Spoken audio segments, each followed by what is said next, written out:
Los cuatro generales, mamita mía, que sean alzado, que sean alzado.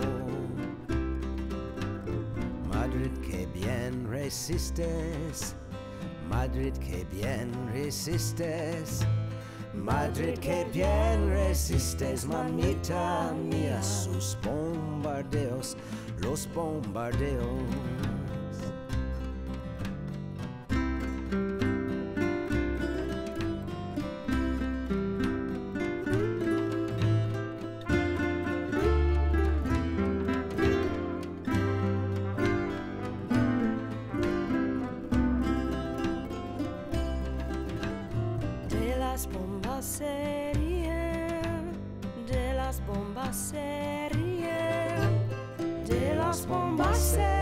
If the Spanish War could have been fought with words instead of bullets and killing things, we would have had the enemy outgunned in typewriters 49-1 in America alone.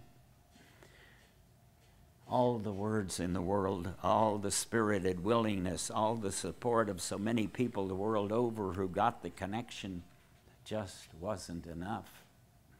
Not against the weight of Axis arms, not against the drag of non-support neutrality.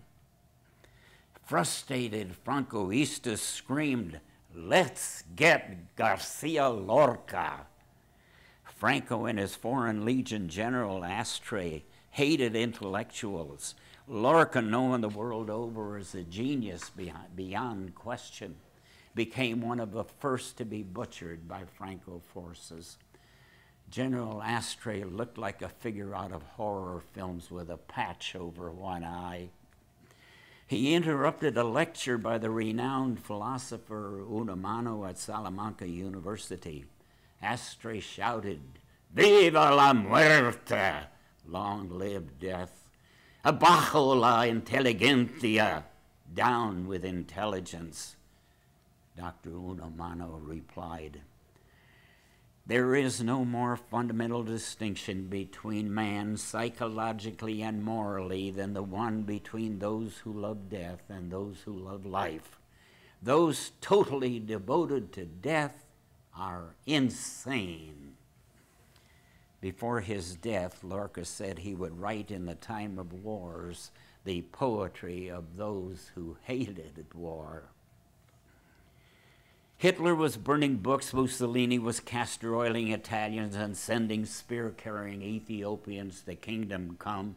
Tojo was raping China, Dolphus usurped Austria, Horthy took Hungary, Pilsudski in Poland, Metaxas in Greece, Salazar in Portugal, the Cagolards and the Croix de Fay in the streets of Paris, Mosley's blackshirts in London and their counterparts in Belgium.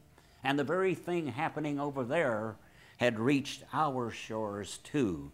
The radio priest in Detroit screamed his anti-Semitism and anti-democratic messages to millions.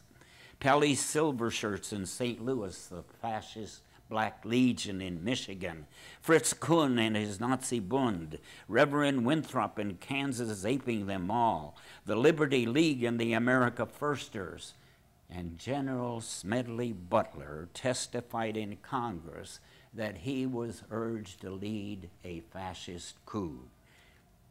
FDR cautioned, and I quote, he cautioned that the liberty of democracy is not safe if the people tolerate the growth of private power to a point where it becomes stronger than their democratic state itself. That, in its essence, is fascism. Working people who spoke with Polish accents, Southern accents, Yiddish accents, Irish accents, German accents, American and English accents, all blended into one accent. Hey, Mr. Boss. Hey, Mr. Landlord. Hey, Mr. Governor. We are people too. We contribute to the good life under our purple majestic mountains, and we want some of it. A new culture came to be. Bury the dead, waiting for Lefty, Cradle Will Rock, 1/3 of a Nation. Woody Guthrie sang, and in our south, 32 pieces of strange fruit hung from magnolia trees. But hanging over everything was Sieg Heil, Arriba España. Hitler and Mussolini quickly internationalized the conflict. Hitler sent materials and some 50,000 mercenaries, including the infamous Condor Legion. Mussolini sent 100,000 mercenaries. Salazar from Portugal sent 20,000. The fascists extended their base and increased their power. The so-called democracies expressed their cowardice in the farce of non-intervention pact. Italy and Germany were invited to be members of the patrols to enforce embargo on both sides. They funneled war materials and mercenaries to Franco. 4 months into this farce, the Soviet Union provided limited materials to the Republic. Mexico, too, sent some arms. Franco did receive some volunteers. O'Duffy's small Irish group, who in error attacked some of Franco's troops. Receiving some wounds, they went home. A few came from France, 3 Americans, all of whom ended up in Franco's prisons, 2 for desertion. No American Catholic is on record as fighting with Franco. This underlines the fact that the idealists of the world were with the Republic. Never in history so remarkable and massive a response to as volunteered for the Democratic side.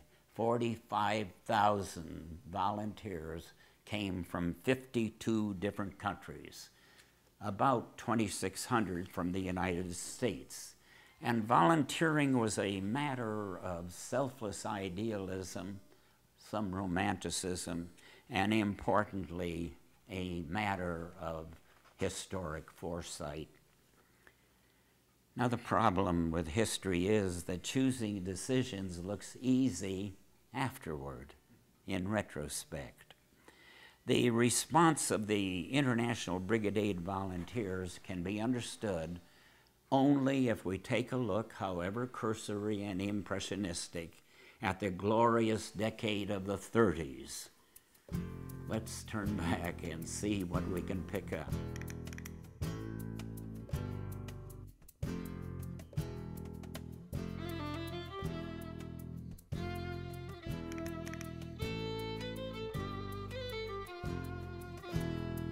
Viva la 15 Brigada, viva la 15 Brigada, que se ha cubierto de gloria, ay Manuela, ay Manuela, que se ha cubierto de gloria, ay Manuela, ay Manuela.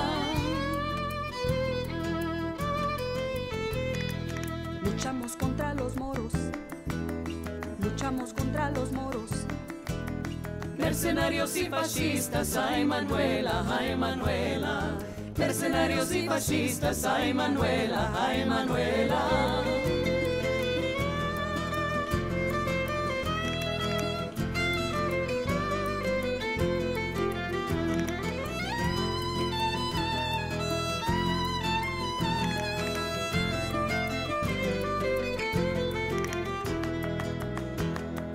Solo es nuestro deseo, solo es nuestro deseo.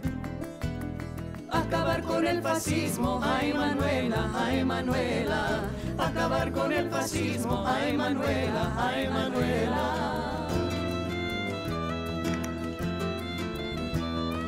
En los frentes de Jarama, en los frentes de Jarama, no tenemos ni aviones ni cañones, ay Manuela. No tenemos ni aviones ni cañones, ay Manuela.